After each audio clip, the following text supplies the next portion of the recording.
¿Cómo funciona un SSD? Las ventajas de una unidad de estado sólido sobre los discos duros son amplias y conocidas, especialmente en el apartado de rendimiento. De hecho, un cambio de HDD a SSD es una de las mejores actualizaciones que puedes acometer en tu PC. Pero, ¿sabes cómo funciona un SSD internamente? Computadoras y memorias. Para comprender cómo funcionan los SSD y por qué son tan útiles, conviene entender cómo funciona la arquitectura de la memoria de una computadora y cada una de sus partes, la caché, la memoria RAM y la unidad de almacenamiento masivo. La memoria caché es la unidad de memoria más interna.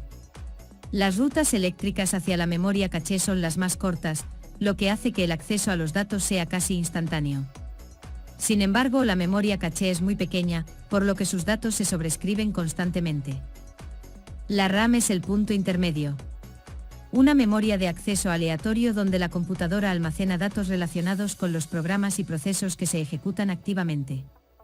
El acceso a la memoria RAM es ligeramente más lenta que el acceso a la memoria caché.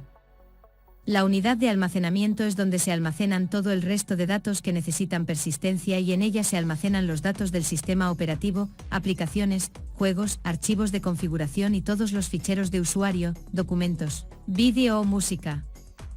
Conviene saber que hay una gran diferencia de rendimiento entre las tres. Mientras que la memoria caché y la RAM operan a velocidades de nanosegundos, una unidad de disco duro tradicional funciona a velocidades de milisegundos.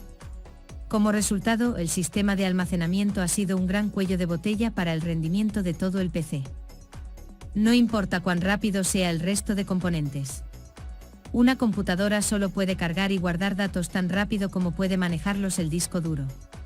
Y aquí es donde entran los SSD mucho más rápidas, lo que reduce significativamente el tiempo de carga de programas y procesos, consiguiendo que tu computadora se sienta mucho más rápida. Los SSD o unidades de estado sólido tienen el mismo propósito que un disco duro, almacenar datos y archivos para uso a largo plazo.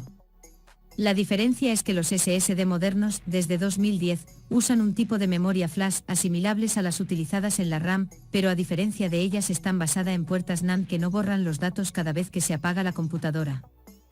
Los datos en un SSD persisten incluso cuando no tiene energía. Al ser memorias no volátiles, no requieren ningún tipo de alimentación constante ni pilas para no perder los datos almacenados, incluso en apagones repentinos. Si desarmas un disco duro típico, verá una pila de placas magnéticas, platos giratorios con una aguja de lectura como la de un tocadiscos de vinilo. Antes de que la aguja pueda leer o escribir datos, las placas deben girar alrededor de la ubicación correcta. La estructura de un SSD cambia por completo. No tienen partes mecánicas ni móviles, usando un sistema de celdas eléctricas para enviar y recibir datos rápidamente. Estas cuadrículas están separadas en secciones llamadas páginas, y estas páginas son donde se almacenan los datos. Las páginas se agrupan para formar bloques. Partes principales de un SSD. ¿Por qué es necesario saber esto? Porque los SSD solo pueden escribir en páginas vacías de un bloque. En los discos duros los datos se pueden escribir en cualquier ubicación en cualquier momento, y eso significa que los datos se pueden sobreescribir fácilmente. Los SSD no pueden sobreescribir directamente los datos en páginas individuales. Solo pueden escribir datos en páginas vacías de un bloque. Entonces, ¿cómo manejan los SSD la eliminación de datos? Cuando suficientes páginas en un bloque se marcan como no utilizadas, la SSD confía a la memoria caché todos los datos de un bloque, los borra y luego vuelve a enviar los datos de la memoria dejando en blanco las páginas no utilizadas.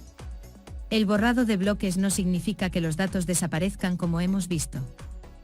No todos son ventajas en SSD. Un SSD completamente nuevo está cargado completamente de bloques con páginas en blanco. Cuando recibe datos nuevos en la SSD se escriben a velocidades vertiginosas. Sin embargo, a medida que se escriben más y más datos, las páginas en blanco se agotan y la unidad se queda con páginas aleatorias sin usar diseminadas por todos los bloques. Como consecuencia de lo anterior, uno de los inconvenientes teóricos es que la memoria flash solo puede mantener un número finito de escrituras antes de finalizar su vida útil. Cuando se usa un SSD, las cargas eléctricas dentro de cada una de sus celdas de datos deben reiniciarse periódicamente. Desafortunadamente, la resistencia eléctrica de cada celda aumenta ligeramente con cada restablecimiento, lo que aumenta el voltaje necesario para escribir en esa celda. Eventualmente el voltaje requerido llega a ser tan alto que la celda particular se vuelve imposible de escribir. ¿Cuánto dura un SSD? Esto no quiere decir que un SSD obligatoriamente dure menos que un disco duro. Aunque los bloques de memoria en un SSD tienen un número limitado de operaciones de escritura, las nuevas generaciones han mejorado muchísimo en fiabilidad. Todos los SSD incluyen células de memoria adicionales libres para cuando las otras fallen no perder capacidad, reasignando sectores dañados. Pruebas de resistencia han confirmado este aumento de fiabilidad con algunas series de unidades sobreviviendo después de soportar una prueba masiva de escritura por encima de los 2 petabytes. Una cantidad de datos enorme que un usuario en condiciones reales normales de uso tardaría decenas de años en completar. En las últimas generaciones de SSD, los fabricantes están apostando por las memorias flash NAND TLC, triple nivel por celda. Esta tecnología aumenta la densidad de almacenamiento y rebaja costes, pero reduce la resistencia de formatos anteriores como MLC y especialmente SLC, Single Layer Cell, que solo almacena un bit por celda y que ya no verás en el mercado de consumo. Los fabricantes ofrecen un mínimo de 3 años de garantía y en las nuevas generaciones estamos viendo 5 años de garantía en unidades de consumo y hasta 10 años en el mercado profesional. A nivel de usuario hay poco de lo que preocuparse a nivel de resistencia, pero si queríamos que conocieras un poco más el funcionamiento de estas unidades de estado sólido que se están convirtiendo en el estándar del mercado del almacenamiento. Saludos.